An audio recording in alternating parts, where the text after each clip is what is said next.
Just yesterday, as a matter of fact, a friend of mine who hosts a radio program interviewed a Contra defector. Many members of the Contras have been defecting right and left. A lot of them originally joined because they thought the Sandinistas would try and create Marxist ideology. Then they realized they are not. They are not. They are not trying to oppress anybody. If anything, quite the opposite. For example, Nicaragua is probably the only nation in the history of our present world, not only to embrace the native peoples, the Mosquito Indians, not only embrace them, but they've given them weapons to fight the Contras because they receive more attacks than the Nicaraguan government in Managua. That's because the Mosquito territory is closer to the Honduran border. Now, does that sound like a country that's going to attempt to impress its people, to oppress its people by giving arms to the common people? It doesn't to me. It does not to me. If the Reagan administration and the other representatives of this country felt the same, this country would be a very different place. But there are certain forces in Capitol Hill that do not agree with this, who feel that we should crush other people's right of self-determination. There's also something else in this country that does not exist anywhere else, or at least not the same magnitude, and that's apathy. I've been to Europe. I've spent time in France and in parts of Germany. And what the American people consider to be the most outlandish, revolutionary, unheard of, no compromise activism is just regular life anywhere else.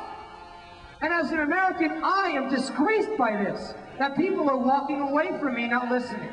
That people are aware that Fawn Hall is in this building, or will be in this building, and is not disgraced by that fact. That is what apathy is. And as an activist and as an American citizen, I'm disgraced by that. I'm very disgraced by that. That's all I have to say right now. Thank you very much.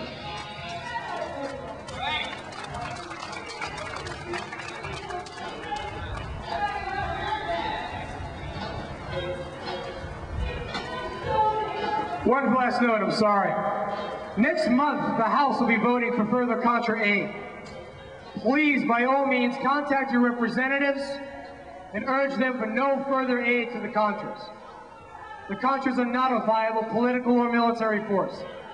They were created by the Central Intelligence Agency for the betterment of big business within Nicaragua.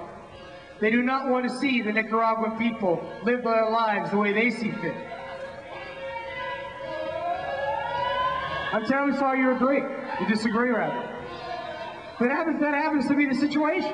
It's not like we're fighting World War II anymore. There's no real enemy anymore. The fact is, if you look at history, and take for example what Hitler did in the 40s. He invaded Poland, he invaded every other country around him. In a sense, the United States is doing the same thing economically. Now, there's a lot of excellent things that we are working towards. There's a lot of fine nations that we are giving aid to. But you don't hear about that much. You'd rather hear about different nations that we're trying to oppress. One interesting example is the World Anti-Communist League. Now, I'm not a communist. I'm not registered in any party. The World Anti-Communist League was once a very viable, good organization. Good in the sense that it included people who generally felt that communism was a bad thing.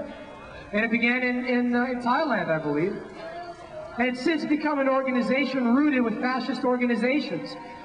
Organizations like the Tetros in Mexico, which has taken direct lessons from the Gestapo.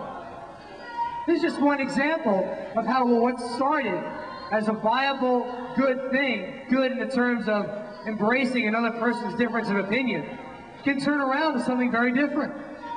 When we first heard about the Contras, about 5-6 years ago, everybody thought it was a fantastic thing. Everybody in the United States was all for it. Because at the time we thought the revolution in Nicaragua was more communists coming in. We've learned since then that it's not. That the Sandinistas are not communists. When Daniel Ortega was interviewed by Playboy magazine, he was directly asked, "Are you a communist?" And he said, "No, I am a Sandinista." Thank you.